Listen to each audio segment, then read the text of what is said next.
Part 38 of my vinyl collection, finishing up the R's and going to start the S portion of it real soon.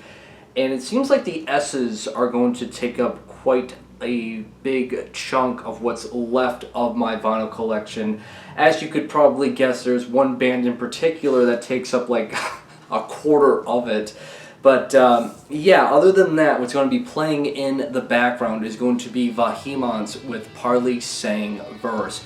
Now I tend to stray away from doing double takes of like background music, as I think I had this album in the background music on one of my vinyl updates back in like 2020, but I can't help it, guys. Ever since my review of their latest full-length, Ordalius, I have just been listening to everything else by the Vahimans non-stop, and I can't get enough of this album once again.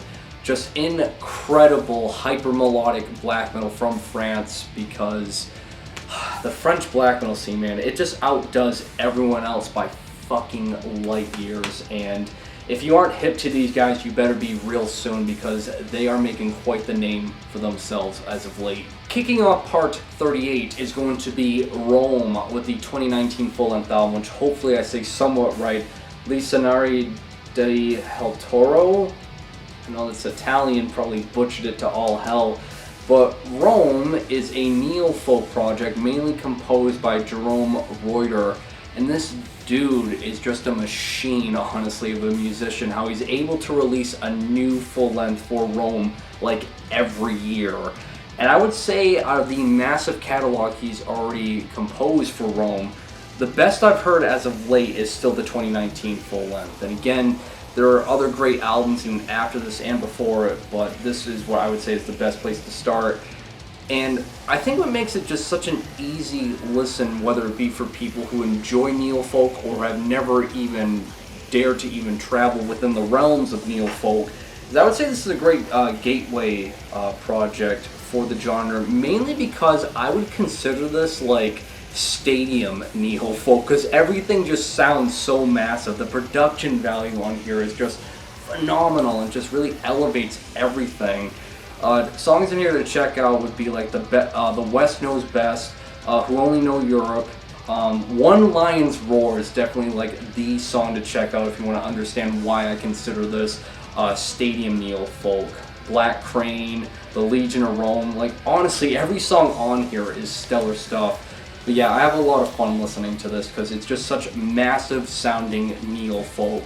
And you can still get the same vibe from the albums that came after this, but can't stress it enough, this is the best of his work so far. But yeah, I got this on Discogs about like a year ago, and it was pretty tough to get it for a reasonable price.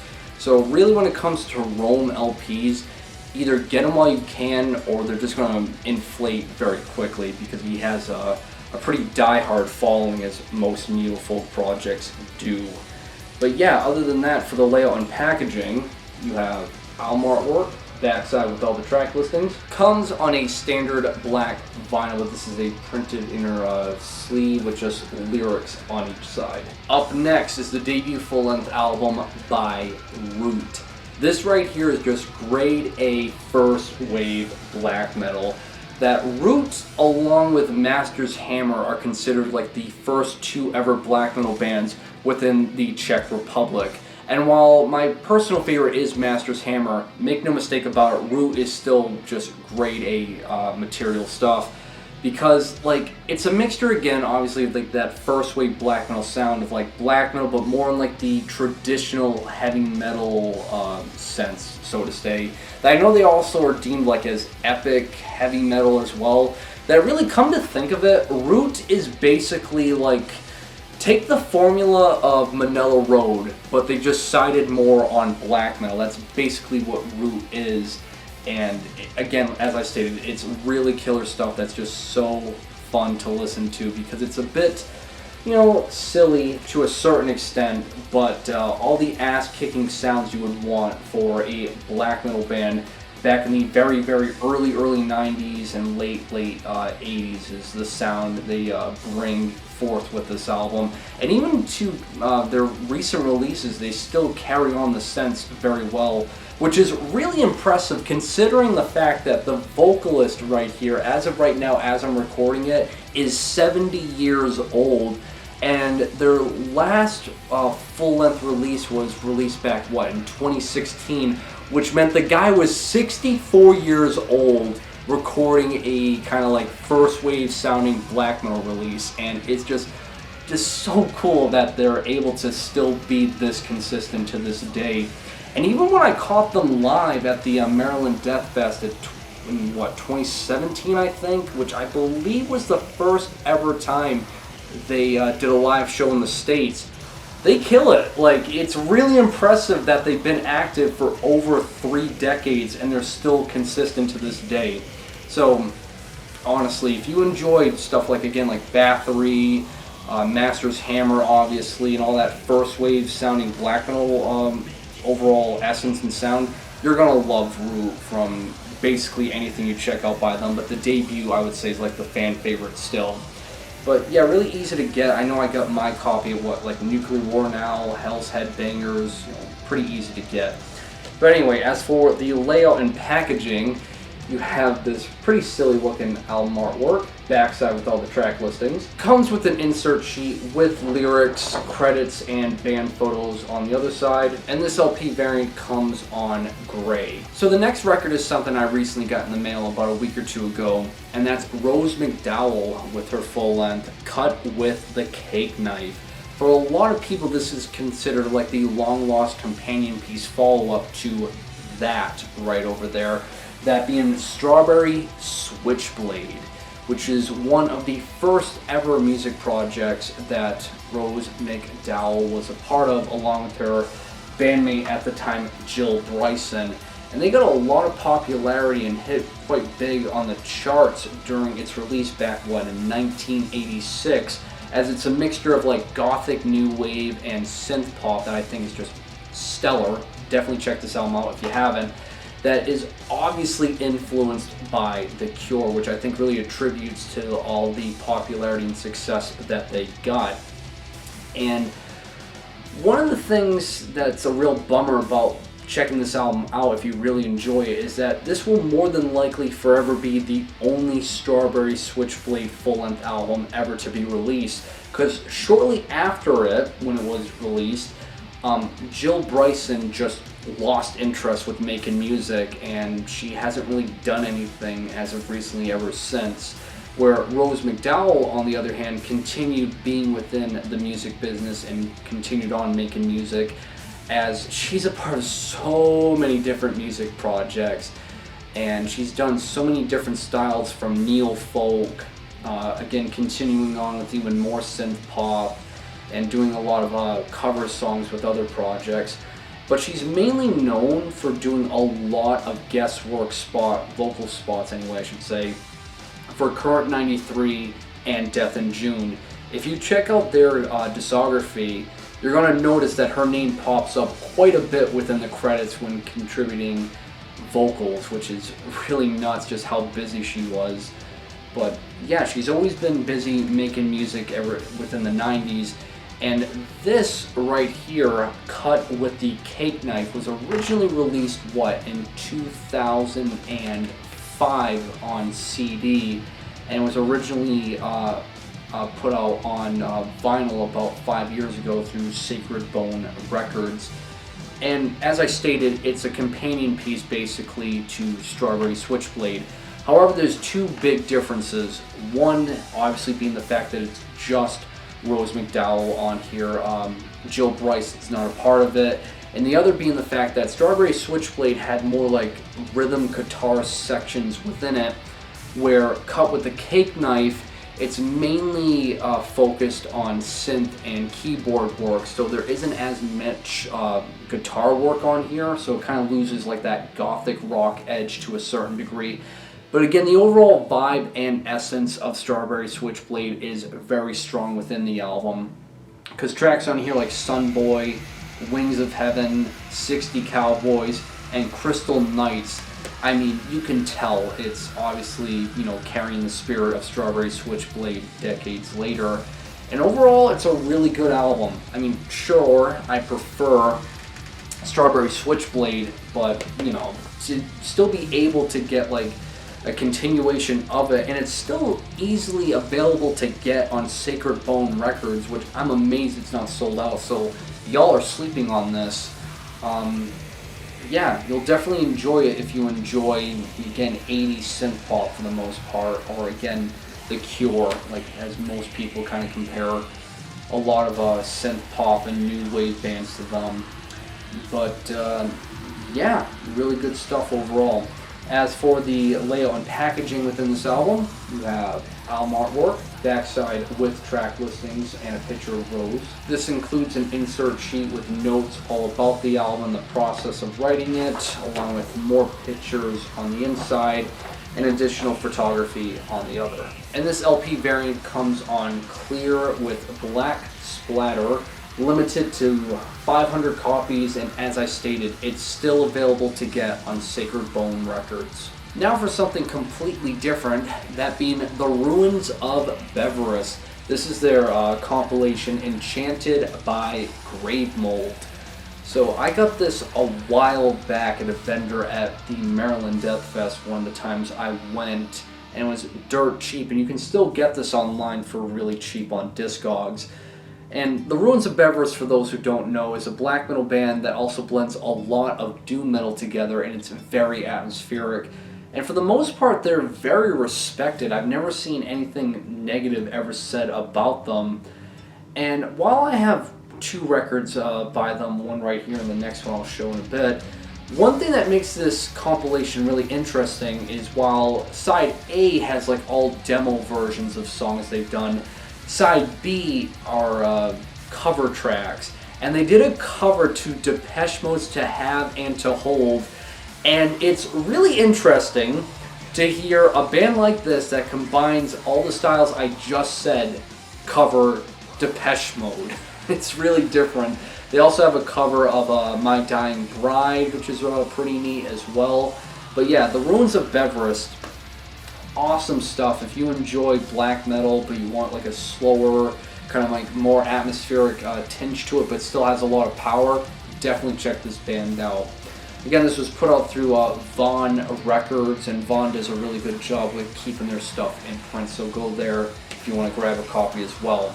As for the layout and packaging, you have album artwork, backside with the track listings, comes on a standard black vinyl along with an insert sheet with artwork on one side and lyrics on the other. The only other record I have at the moment by the Ruins of Beverast is their 2017 full-length album, Xuvia, that I remember back when this was originally released, so many people were hyping this album up that I really didn't buy into the hype during its time, and man, I am kicking myself for not checking it out sooner. I'm kind of late to the party with this album, but damn, this is really stellar stuff once again by the Ruins of Beverast, as it blends black metal and doom metal like most albums are by the Ruins of Beverast. However, this is quite experimental, as you can kind of tell from the album artwork. They take a lot of influence of like that Native American tribalist type of sound that I don't know if it was their intention or not, but I really feel like it influenced a lot of like these indigenous black metal bands that we're seeing pop up more and more lately. The Ruins of Beverast like unintentionally like did it first, I feel like, which is kind of odd. But yeah, this album is very spiritual but very powerful at the same time. And yeah, I'm not going to doubt any more hype by the Ruins of Beverast after listening to this. I just never got around to buying anything more by them, sadly. But Xuvia, stellar stuff. I would definitely recommend checking out and starting off with this album if you want to get an idea of the power of the Ruins of Beverast. Once again, put out through Vaughn Records, so I would assume go there and check out if it's still available on their web store. As for the layout and packaging, however, you have album artwork, backside with the track listings, comes on a gatefold, not like there's much to see there. This includes a double-sided A2 poster, so here's one side, and the other side is basically of the album artwork. As well too, it comes with a big ass booklet with lyrics and imagery on the inside of it. And this LP variant comes on like marble gray, limited to 300 copies. And the last record within the R's of my vinyl collection is the one and only Running Wild with their full-length Death or Glory, one of my all-time favorite albums in general. And I've stated this so many times on my other social medias, but when it comes to the best of the best in terms of metal riffs, this album has all of them, like the best. Like everything else comes second to this album. I don't care what band you could comment below me that would rival it, it still comes second to Running Wild with Death or Glory. And at the moment right now, this is the only LP I own by Running Wild, mainly because all the other albums that were released within their catalog during this time of like the late 80s and early 90s, which is all stellar stuff, it's always going to be available, so I ain't like really in panic mode buying it right now. But Death or Glory is the album I had to get the moment I saw it available within a US distro, and I've listened to this album so many goddamn fucking times, yet I still cannot get sick of it, as it's a mixture of traditional heavy metal, power metal, and speed metal, just all playing off of each other's strengths, and I just cannot seem to get sick of it. Songs on here like Ride in the Storm, Renegade, which I love the hook on it, how it goes, one by one, he's a renegade! Like, I know I'm getting so annoying right now, but I fucking love that hook so much. Evolution's a really great track. Highland Glory, which is a phenomenal instrumental song. The bass on that song is so good. Bad to the Bone. Battle of Waterloo is my personal favorite song, as it's basically like a power metal ballad, and the hooks again are just so massive and so good. Just Rock and Rolf, just he outdid himself with this album. He had so much passion within it, and every single note and riff you will hear is just perfection. There's nothing negative I can say about it. That it's basically an 11 out of 10 for me personally, and my personal favorite traditional power metal, whatever you want to say, album out there from what I've heard. Just perfection. But yeah, after gushing about that to a certain degree that's pretty ridiculous, as for where you can get this, I know, what is it? I think Earache recently got copies of this from what I've seen. Obviously Discogs as well. It should be widely available because they always keep Running Wild's back catalog always in print, as so many people buy it up. But yeah, I still need to get everything else that was released around this time of, again, the late 80s and early 90s is the cream of the crop for Running Wild within their discography. But anyway, as for the layout and packaging with this, you have album artwork, backside with the track listings. Comes on a gatefold, and it's just on double LP, plain black vinyl. Starting the S's now within my vinyl collection. Kicking this letter off is going to be Sailfrax, I believe is the right way to say it. This is a French black metal band that I only know of because they're often compared to that of Peste Noire, as it's obviously a blend of black metal with kind of like acoustic guitars being laced in with it. But really, to me, it's just like, it's not all that similar. It's just way more usage of black metal here, with just hints and moments of acoustic instrumentation. I mean, their later half of their catalog, they experiment a bit more with acoustic guitars and stuff of the sort, but this right here is just, you know, your basic kind of like necro raw sounding black metal album. It's decent, but nothing I would recommend for the most part. I just kind of bought it because I was, you know, surprised to see that finally there was an LP edition of something by this band, but pretty good for the most part. Put out through Azrar back when Azrar actually had some good releases, because now it's just like, really, Azrar has gone down the drain lately. Like, everything they release is just like meh, And back when it started out, he actually released some good stuff. But I don't know. Azrar, it's been just kind of like meh for me for the most part. But yeah, anyway, for the layout and packaging with this, you have album artwork, backside with the track listings, comes on a gatefold. Love the artwork right there. As for the vinyl variant, it's just double LP plain black vinyl along with an insert sheet with notes and credits, folds out with all the lyrics, and the other side is just artwork with the woman showing her tits. After that, I got Sanguine Relic with Lead in the Miasma of Disease Through the Beyond. Sanguine Relic is one of the very few like newer raw black metal bands I see a lot of people give respect, mainly because it's like the only raw black metal band from the past decade that actually writes hooks, and I think that's why so many people compliment the riff structure by Sanguine Relic, and it's just overall really solid. And this right here is just a demo compilation of just all previously unreleased stuff that, I got this on Final Agony back when it used to be considered Final Agony, because what's it now, like Black Crusade or Black Omen, something like that now is I think what they changed the name to. But yeah, other than that, there's really not much to say. If you just like raw black metal but with actual hooks, you'll definitely dig Sanguine Relic for the most part. As for the layout and packaging, as you would guess, it's really bare basic, as most LPs are for raw black metal bands, because you have album artwork, backside with the track listings, and just comes on a standard black vinyl. Then I have the two-way split between Sanguine Relic and Vomer. Bought this specifically for the Sanguine Relic side. I don't even know who Vomir is, and I'm pretty sure that's how a lot of people ended up buying this LP right here. Surprisingly, this is really easy to get for an LP put out with Sanguine Relic stamped on it. That you can get it at Arcane Altar, Nuclear War Now carries copies, so yeah, it's really easy to get, surprisingly. Sanguine Relic side contains 3 songs, again, that kind of like raw black metal style that has hooks with it, which is what makes it so good. The Vomir side is raw black metal that is basically just raw black metal, so not much to say there. The only real complaint I have with it is the layout and packaging is shit.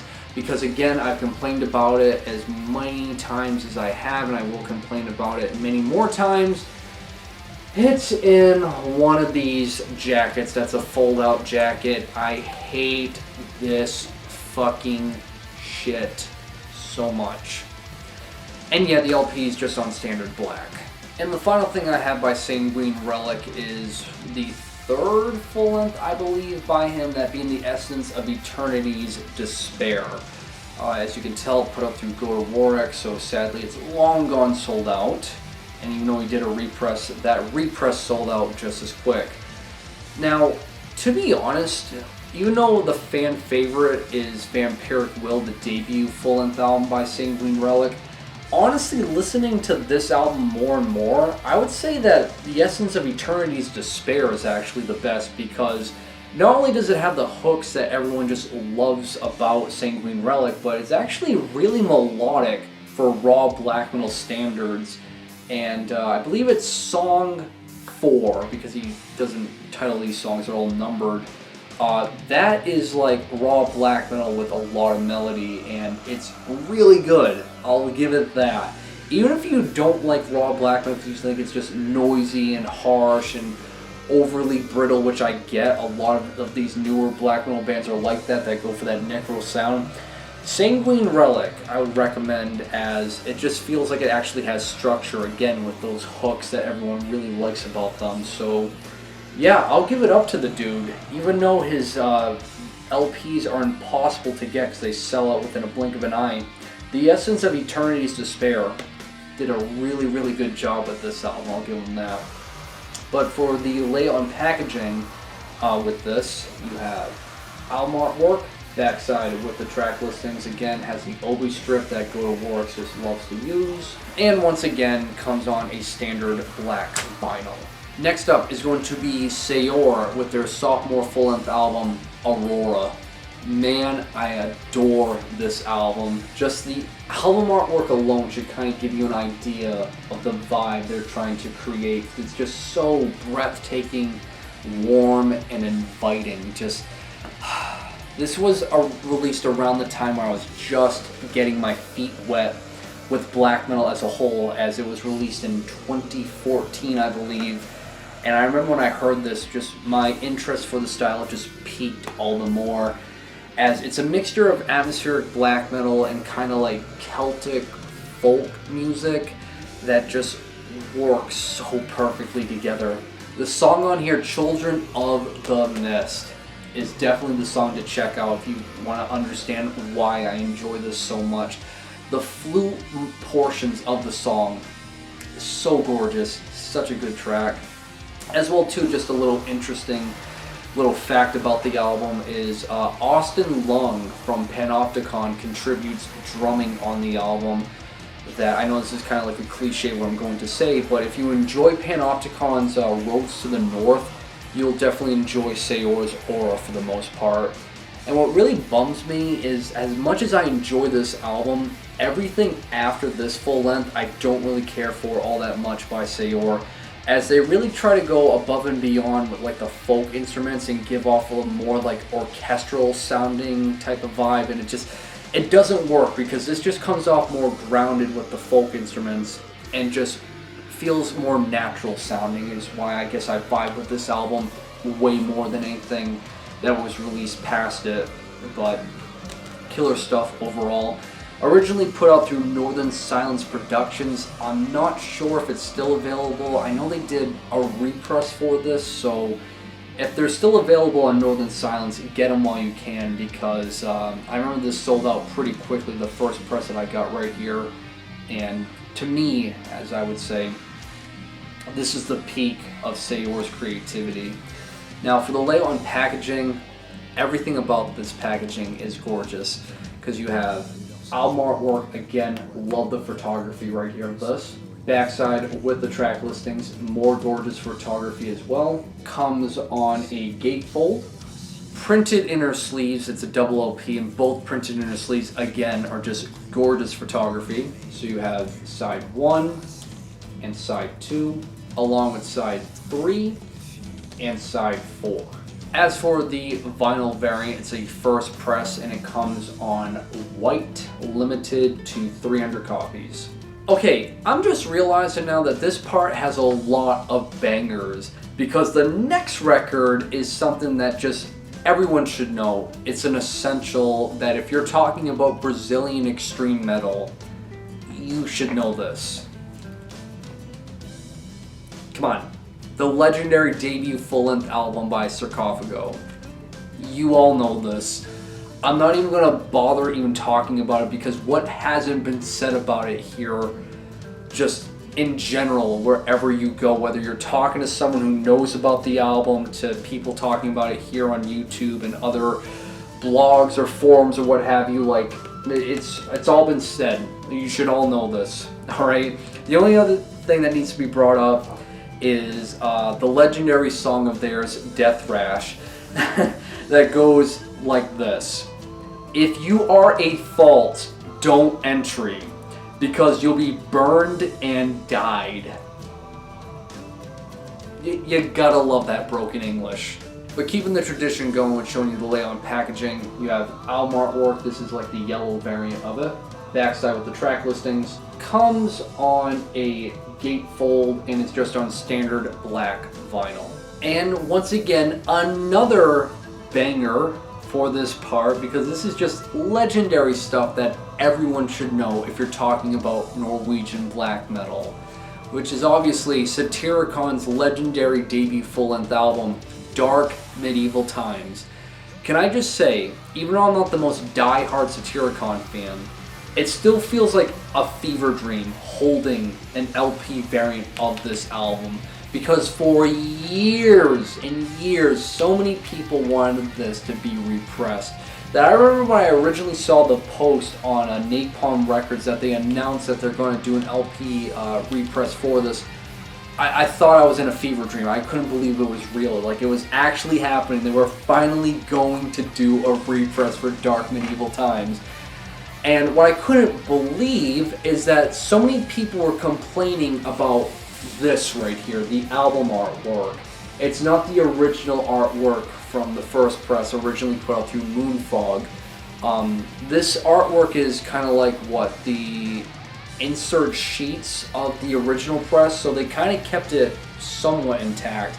But everyone wants the dude on the horseback about to ride up a zigzag road up to a castle. Everyone wanted the original artwork, and it's like, look, you can still get that on Discogs for like $2,000 if that's really something that really is that big of a deal. To me, I could give a fuck. Just the fact that finally there's an LP variant of this album. There's nothing to complain about right here, people. Like, come on. Alright? But anyway, just again, I'm just so happy that this is finally in print for the LP variant. Because songs in here like Walk the Path of Sorrow, the title song Dark Medieval Times, and Into the Mighty Forest, like this is just grade A Norwegian black metal. A little bit of folk instrumentation and kind of like, I don't want to say like dungeon synth, but you know, kind of giving off like that icy cold atmosphere with just a bit of like other not experimentation, but other instruments. They really created something very monumental and unique for its time, and all these decades later it gets all the praise that it deserves. It's just, it is grade A stuff for a reason, I feel like. But yeah, still available, I believe, on Napalm Records, and it's just, again, it feels like a fever dream to see it available to get, and it's just fucking awesome. But yeah, other than that, for the layout and packaging, you have album artwork, backside with track listings, comes on a gatefold, love that picture, as well too double LP that comes on printed inner sleeves, so you have side 1 and side 2, along with side 3 that has a short biography of the album, and side 4 which contains an interview with Frost, which is really cool. And the LP edition I got is the special limited edition on crystal clear vinyl. Second to last for this vinyl collection part is another banger, which is going to be the debut full-length album by Savage Grace, Master of Disguise. This is just sleazy and ass-kicking traditional heavy metal with a bit of a power metal influence that if you enjoy Spinal Tap, but you just want it a bit heavier, definitely I strongly recommend Savage Grace. Love the album artwork. It's just, again, got that sleazy feel to it that really is the real reason as to why I ever even bothered to check this album out when I saw it in a thumbnail. And when I heard the opening song, Lion's Roar, I was immediately hooked on it because the vocalist just has such power, but again, it has just such a strong odor of like that sleazy kind of sound that I'm a sucker for traditional heavy metal that gives off that sleaze. Alright, I'll give it that. Other great tracks, Bound to Be Free, Sin of the Damned, and No One Left to Blame. Again, just such ass-kicking traditional heavy metal that is just such a blast to listen to from start to finish. Now, as you can tell from how beat up it is, this is actually a first press. For some reason, the corner right here is cut off. And I got this on Nuclear War Now for retail price, which I was surprised at, but when I saw the condition of it, I can see why he sold it for retail. Thankfully, however, for those interested with this, it actually recently got a repress recently, so I'm pretty sure there's still copies available out there. Along with the follow-up sophomore album, which, I mean, it's good, but nowhere as good as Master of Disguise. Like, this, to me, is easily the cream of the crop, their magnum opus within their catalog. But yeah, as I stated, there are represses out there widely available to get, so you don't have to pay like an inflated price for it. But as for the layout and packaging with this, you have album artwork right here, which again is just super sleazy. And one of the things that's kind of funny is, as well too with the first presses, there's actually a picture disc, and all the picture disc is just the woman, but it shows her tits as if like you know, that's something that was needed to be. I don't know why, but that's what the picture just comes with, which just, you know, another interesting fact about this. And the backside with just the track listings. As well too, it just comes on a standard black vinyl, and it actually is originally within a printed inner sleeve with all the lyrics, but I keep it separate because this right here is paper thin, and again, not in the best of conditions. And the final record for this vinyl collection part is going to be Ryo Fukui Scenery.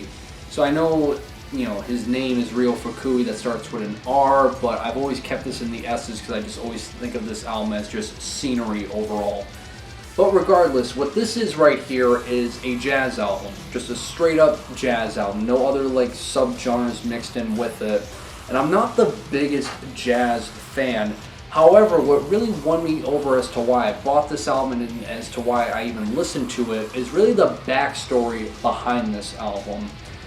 Because, see, Ryo Fukui, when you look him up and you look at his biography, he never had an interest with playing music until the age of like 23. He learned how to play the piano. And I don't think it was until the age of, what, 26 or so, where this album was released. And upon its release, it got so much praise that to a lot of people it's considered one of the greatest jazz albums ever, you know, released and made. And that's really motivational, considering the fact that when you look up any artist, any musician out there, they'll always say, ah yes, at a young age I found an interest in playing music. Yes, when I was a fetus in the womb, I was learning how to play the guitar. Yeah, when I was, you know, a sperm cell egg in my daddy's nutsack, I was learning how to sing. It's just like everyone learns at such a young age that I just get like this feeling of like, am I too old to learn anything new when it comes to music? Like, why even bother? And to see something like this at an individual learning at the age in his 20s and releasing music in his mid-20s, it's really motivational to see. It's a rare occurrence to see within a story of music. And it's just a very, very motivational release. Like, look, I'm not like the most, not even like the most talented, you know, person when it comes to playing any instrument, but it makes me want to learn how to play an instrument when I see this album and I realize like the backstory of it. So it's just a really motivational piece overall. As for the jazz music, yeah, it's very upbeat and fun. I'm not really the most versed when it comes to talking about this music. I don't know like the ins and outs of it, but yeah, overall when it comes to a jazz album, Ryo Fukui Scenery, really good stuff.